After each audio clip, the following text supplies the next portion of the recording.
Hey guys, it's Evan. It's late December 2024. Happy New Year's in a couple of days. I'm just in here running water bowls, and I wanted to make a video called Feeding Your Boas and Pythons as They Grow. And so I've just been seeing a lot of questions online, especially around children's pythons, but I also see them around boa constrictors too, more in a different season.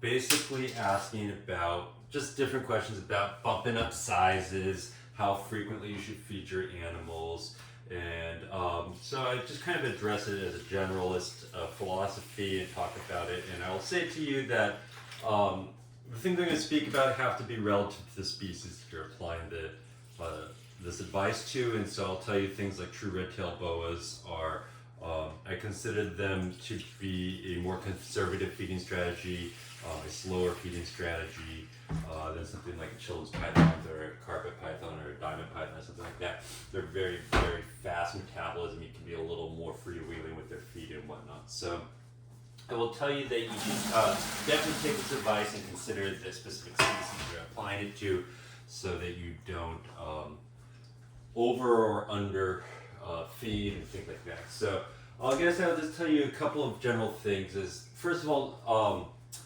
I'll tell you some theory, and then I'll tell you some basic nuts and bolts of how it happens in my collection. So the first thing I will tell you is that I think that people that are new to snakes overstress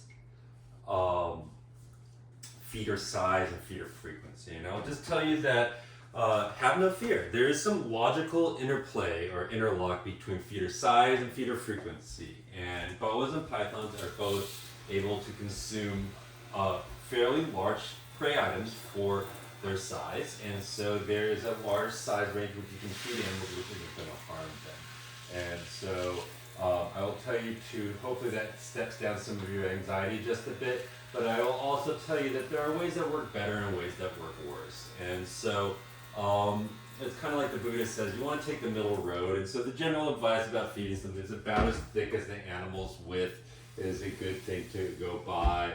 And I actually go a little bit differently. I say go by something that doesn't anchor the animal and make it sedentary and sitting under the heat for more than 3 or 4 days. So that's kind of my thing, because with pythons you can feed them something pretty big and they'll fly through it, whereas a boa constrictor you feed them the same size thing and it'll settle them for a week or two. So that's kind of a little more of a behavioral way to do it, is look at your animals, watch them behaviorally. If they're out hunting, if they're active, if they're perched up over the water bowls, those are all signs that they are hungry and you should be feeding them. But if they are sedentary and just sitting under their heat, it means that you're not actually, they don't need as much food, they're not going through that food as quickly. So I'll just tell you that's something as a general philosophy, is there's a lot of size range variability that will be fine with your animals, but also to just take the middle road, kind of go size something that is about as thick as the animal. You don't want to, you want something that you can see when you're done feeding it, but you don't want something that's so big that you're just like, oh, that was not a good idea. I do that a couple times a year and it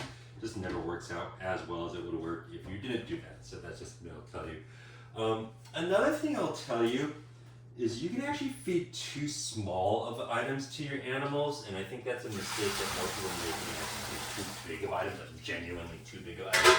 People are more apt to feed something too small. And there's actually ways you can feed things that are too small. Primarily, I will tell you that there's a point at which the feeder item is so small, the frequency at which you have to feed your animal is ridiculous and against what is common sense and logic. And so if you are if you're feeding this boa, that's a good sized rat for this would be anywhere from like a small to a large rat or something like that. If you're feeding this thing a large mouse, you're going to have to feed it every 3 or 4 days. That doesn't make sense.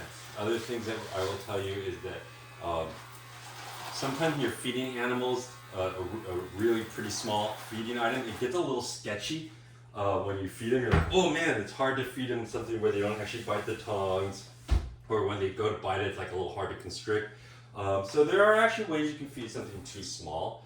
The other thing I will tell you is a lot of times when people have a reluctant feeder, they're like, well, I'm going to go to something smaller and see if that works. But I'll just tell you, I actually find the opposite works better. If you have a reluctant feeder, let's say a medium, like if I am trying to start BCC and it won't start on a medium frozen mouse, I'm more apt to go to a large frozen mouse and offer it that than to offer it the smaller side. I'm just a little more successful in general that way. So those are just some big picture things. The other thing I will tell you is that when you're feeding animals, smaller items more frequently does a lot for them as babies, because there is some psychological and metabolic momentum to that frequency and multiple cycles of feeding.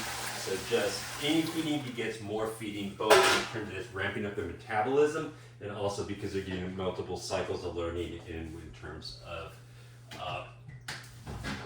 recognizing that this is a feeder item and eating it. So I think that as babies, philosophically, what I'm trying to do, especially with my boas more so than my pythons, I'm primarily a boa guy, I have some pythons, but especially with my boas, what I'm trying to do is just really kind of low idle them along for that first year. I want to keep them feeding frequently enough that they are always kind of in a metabolically high mode.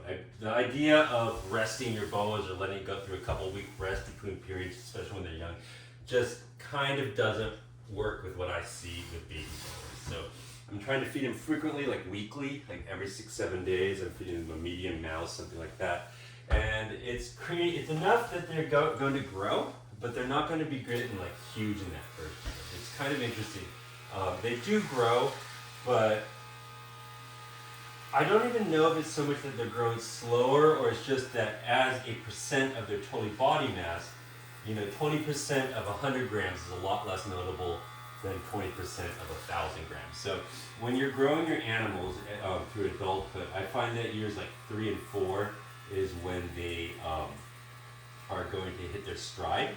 But and really, you're like, wow, that's when they really start to put on some size. So that's just something I would tell you. So those are just some general things about growing your feeding them as they grow. Is that first year is kind of slow walking them, and then you go from a slow walk to a fast walk, and then you go to a jog, and then you can, when they're like 3, 4, 5 boas, and when they're like 18 months to like 3 years old, when we're talking about pythons things, they should be in full run in terms of their metabolism. They should be feeding them a lot, they should be eating a lot, they should be growing a lot. So that's just what I would tell you. So that's kind of a philosophical overview, and I'll just tell you some things and how it happens in my collection. So with boa constrictors, I'm using full-size boas as an example. So true red-tailed boas, Argentines are the full-size ones I work with.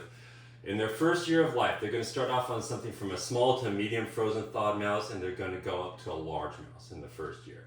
By the end of their second year, they can take something like a jumbo mouse, but they can also, I really tell people that my true red-tailed boas are almost 3 before I am consistently feeding them jumbo mice, and they are solidly 3 before they get on the small rats. That's just how I feed them. I feed mice from pinky mice all the way up to jumbo mice, which are about the size of a winged rat, and then I start stocking rats from size small to large, and once we get beyond large, I like to start mixing in poultry and rabbits and things like that. So that's just a good example of how that happens in my collection. And when I'm talking about that logical interplay of feeder size and feeder frequency, as an animal grows, so if I'm saying it's going to be on medium and large mice in this first year, so 6 months on medium mice, at the end of that 6 months of medium mice, it's going to be bigger than when it was at the beginning, so that prey item is relatively smaller. So as they're growing, I'm decreasing the frequency, or increasing the frequency of feeding, decreasing the time between feedings, to the point where it's time to move up sizes. With animals that are fragile stomached, I will carry them on. Once I think that they are time to move up sizes, I'll carry them on for another season, 3 months on that same size, and then bump them up the next season. It's a little hedge with true red-tailed against gorging. Is if you think they're ready to move, just hold them till the next season and move them on. That's just a tip, especially if it's like you want to bump them up and it's late fall. Just wait till the spring to do it. But so the animal's growing. The time between feedings is decreasing. Now we're bumping up sizes so that the size of the animal is relatively small, and I'm going to have relatively high frequency, and then they intersect and they go like this. So as the animal grows, you decrease the interval between feeding, then you bump sizes, then you increase the interval again and then taper back down. So that's a good strategy, I'll tell you. Another couple of handy things I'll tell you about growing animals to adulthood is like, especially if you don't have a ton of animals, it still makes sense to order a bulk order of frozen mice, even if you have one animal. I'll just tell you that just by it's on cost savings, convenience. But say you buy a bag of 50 mice and you only have one snake, go through and dig around and feed the smallest one first, and then taper up into the bigger ones as the animal grows. That's just a practical thing that people ask me a lot is don't stress them more than that. They can handle a whole array. One thing you'll notice is when you buy frozen feeders, the size range is relatively small when we're talking about small feeders, and then the size range gets pretty big as you get into bigger feeders. Like when you get up into like jumbo rats, the size range is almost double. So you go like 250 to like 500 or something like grams like that. And it's because animals of that size have that much more flexibility. So don't stress it too much. Buy the bag of feeders that you think that you're going to need.